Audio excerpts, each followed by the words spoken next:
Marc-Olivier Fogiel. Forcément sur Europe 1. La personnalité du jour, une Autrichienne de 22 ans qui n'a pas vécu d'adolescence. Enlevée à l'âge de 10 ans, elle n'a retrouvé sa liberté que 8 ans plus tard, après exactement 3096 jours d'enfermement. 3096, c'est justement le titre de son livre témoignage. Il sort aujourd'hui en France chez Jean-Claude Lattès. Natacha Campouche est donc votre invitée ce matin, Marc-Olivier. Bonjour Natacha Campouche. Guten Tag. Bonjour. 3096, c'est donc le nombre de jours que vous avez passé sous l'emprise de votre ravisseur, cloîtré dans le sous-sol d'un pavillon, 8 ans et demi, pendant lesquels donc un homme, un ingénieur électricien vous a volé votre vie. Vous racontez tout donc dans ce livre qui sort aujourd'hui. Alors vous diriez quoi d'ailleurs aujourd'hui ? Est-ce que vous allez bien, le mieux possible, ou c'est encore très dur votre quotidien, Natacha, aujourd'hui ? Bien, je pense que je suis positive et j'essaye de vraiment de faire du mieux que possible. Est-ce que vous vous souvenez précisément du moment de cet enlèvement, ce moment où cet homme vous a enlevé dans sa fourgonnette ? Est-ce que vous vous souvenez de cette image-là, Natacha ? Oui. Cette image, elle vient, elle s'en va, elle ne reste pas de façon permanente dans mon esprit. Il y a également des journées au quotidien où c'est très difficile. Même aujourd'hui, j'ai vraiment du mal à tout assimiler, tout traiter. Et ce sont des images du passé qui viennent là se chevaucher par moments. Est-ce qu'aujourd'hui, elles sont plus présentes que le présent ? Est-ce qu'elles vous empêchent d'avoir une vie normale, ces images du passé aujourd'hui, Natacha ? Non. Non, cela ne perturbe pas mon quotidien. Le problème au quotidien, c'est le manque d'expérience avec la vie quotidienne, avec les gens au quotidien.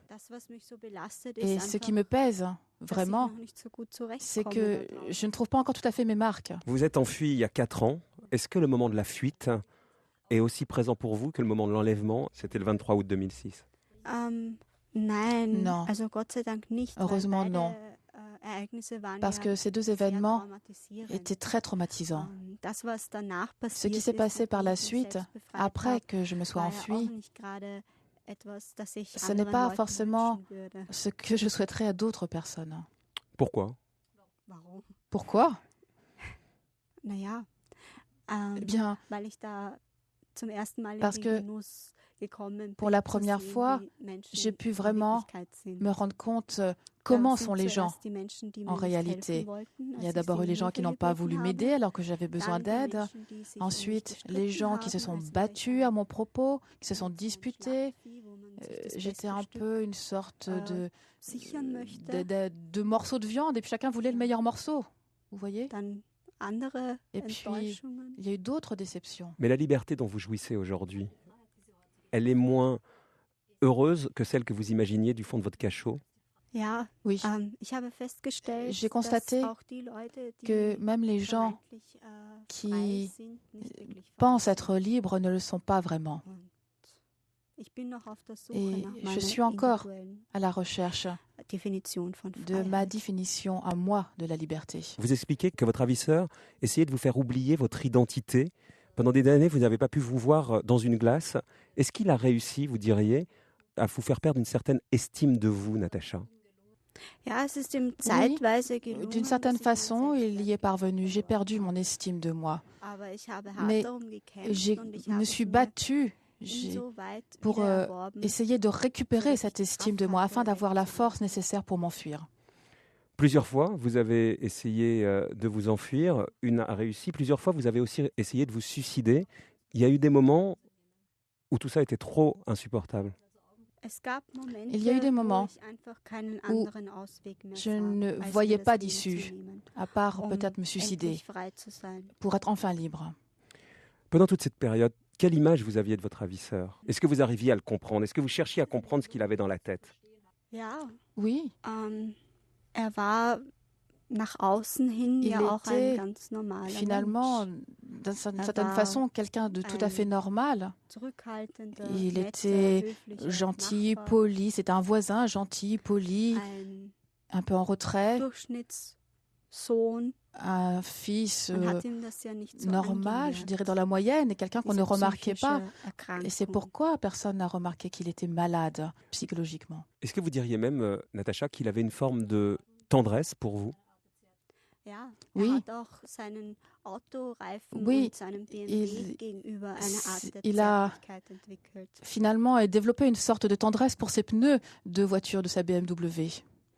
Vous étiez un pneu de voiture et vous, Natacha, dans l'autre sens, pour vous aider à tenir, est-ce que vous arriviez à avoir, vous le racontez très bien dans le livre, une forme de tendresse pour lui, de compassion? Vous arriviez à le comprendre? Alors j'avais de la compassion, de la pitié. Et j'avais vraiment pitié de lui. Pitié du fait qu'il ait besoin de trouver quelqu'un de plus faible que lui et qu'il ait besoin de l'opprimer. Et qu'est-ce que vous avez gagné de cette terrible expérience? Énormément de maturité? Oui. Vous sauriez quand je dis maturité, pourquoi? La maturité, ce n'est pas une expression. Il faudrait davantage dire que je suis extrêmement vieille. Vieille parce qu'on vous a volé toutes ces années? Vieille parce que je sais tant de choses et j'ai vécu tant de choses, des choses que la plupart des gens ne vivront jamais au cours de leur vie. Je connais certains liens, je les reconnais, des relations, et je sais que ça peut être très pesant. Alors, pas forcément les choses qui me sont arrivées à moi directement, mais également le fait que ce qui m'est arrivé, eh bien, il y a des gens, ils en ont des cauchemars. Mais pour eux, ce n'est pas la réalité. Ils ne peuvent pas s'imaginer ce que c'est exactement. Tandis que moi, je peux vraiment me l'imaginer. Parce que j'y étais, si vous voulez. Et lorsque l'on est célèbre, et lorsque tant de gens s'intéressent à soi, à vous, alors on comprend vraiment l'esprit humain, l'âme humaine, on sait jusqu'où elle va. Et vous savez aujourd'hui de tout ça, ce que vous nous racontez, fort de cette terrible expérience, ce que vous voulez en faire dans votre vie, tirer le positif de tout ça, cette façon de comprendre peut-être mieux que tout le monde l'esprit tortueux de l'être humain. Vous savez ce que vous voudriez en faire, peut-être professionnellement, aujourd'hui que vous avez votre liberté dans les mains? Oui, j'ai envisagé d'étudier la psychologie pour mieux comprendre les gens. Mais je ne sais pas si je vais le faire. Je ne sais pas si ce serait vraiment une bonne idée. Il y a un moment, je voulais être actrice aussi. Mais là, je ne sais pas non plus si ce serait vraiment quelque chose pour moi de jouer le rôle d'autres personnes. Je préfère être authentique, être moi-même. Est-ce qu'il vous arrive aujourd'hui, Natacha, d'avoir des moments de bonheur? Est-ce qu'il vous arrive d'avoir des moments de légèreté? Après ces 8 ans monstrueux que vous décrivez dans ce livre, est-ce qu'il vous arrive d'être légère? Être légère? Alors parfois, j'arrive à effectivement avoir une certaine légèreté. Qu'est-ce que je raconte là? Il vous arrive de rire, d'être heureuse? Oui. Et aujourd'hui, 4 ans après avoir retrouvé la liberté, il vous arrive de penser à votre agresseur? Rarement. Et quand vous y pensez, c'est en quels termes? Question difficile. Quelqu'un qui